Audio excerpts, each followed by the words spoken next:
Several Balkan countries will be seeking reassurances from the European Union today as they meet in Slovenia to talk about their eventual acceptance into the bloc.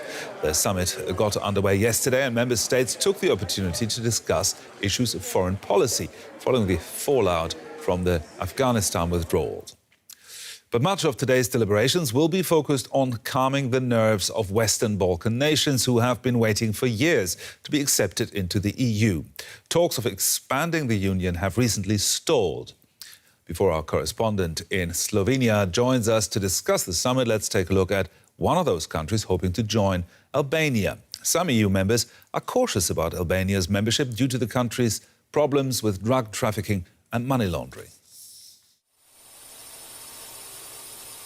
Albanian police searching for cannabis plantations near the capital Tirana. For decades, cannabis cultivation has been a huge problem in the small southeastern European country. So, 5 years ago, Albania declared a war on drugs. We meet with Raldi. His life changed completely when he was arrested on charges of selling narcotics.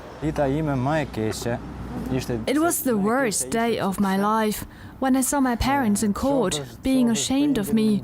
Nothing is worse than that. Raldi says he has only consumed cannabis, never sold it. But like many young people here, he suffers from a lack of economic opportunity.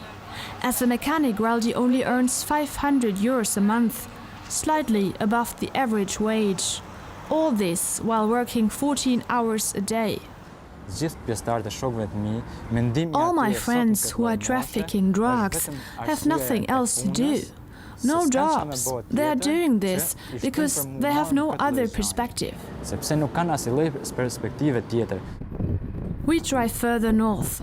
Only one day earlier, a police officer was shot dead here, reportedly by a young drug offender. Despite the government crackdown, cannabis remains an issue here. According to the UN, Albania was the 6th largest supplier of cannabis to the world in 2019. Researcher Fadiona Medini says state structures facilitate drug trafficking and that, more recently, criminal groups have set their sights on cocaine.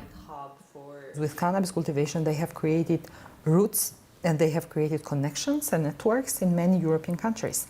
And so they had the infrastructure. So now they wanted something that could make them rich quicker. This 2020 footage by Europol shows the dismantling of one of Europe's most active Albanian cocaine networks. But others are still operating and could threaten the country's chances to enter the EU. EU leaders approved the opening of accession talks with Albania in March 2020.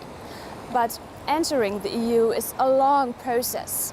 And some EU countries say Albania is not ready yet because of organized crime in the country, for example, drug trafficking, and because of corruption.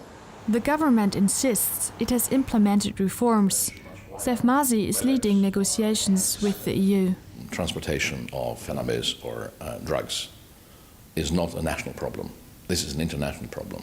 It is a big challenge, and we have to strengthen the cooperation with EU member states to improve. The vast majority of Albanians say it's time for the EU to finally open its doors, but they probably will have to wait a while longer, as long as issues like drug trafficking remain so widespread. Now let's bring in DW Brussels Bureau Chief Alexandra van Namen, who is standing by for us at that EU summit in Slovenia. Alexandra, 6 countries in the Western Balkans region want to become EU members. Is the door open for them or is it not?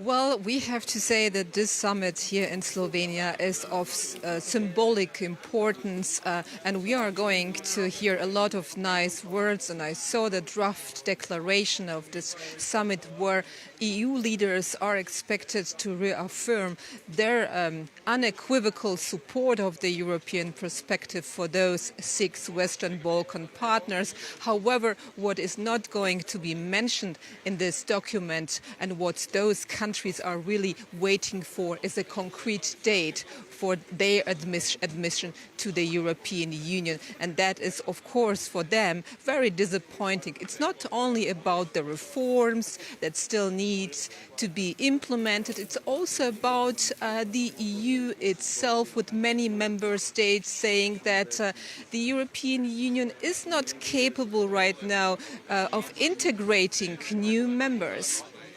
So if these countries don't become EU members, what happens next?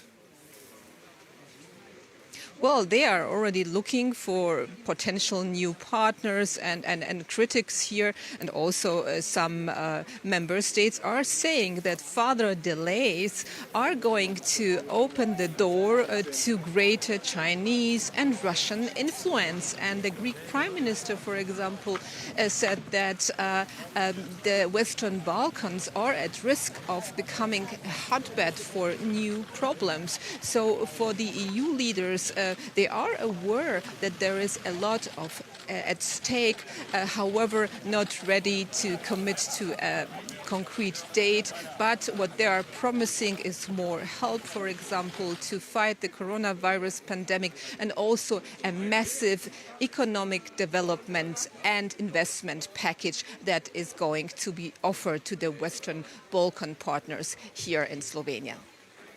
Alexandra, this is the second day of that summit. What did they discuss yesterday?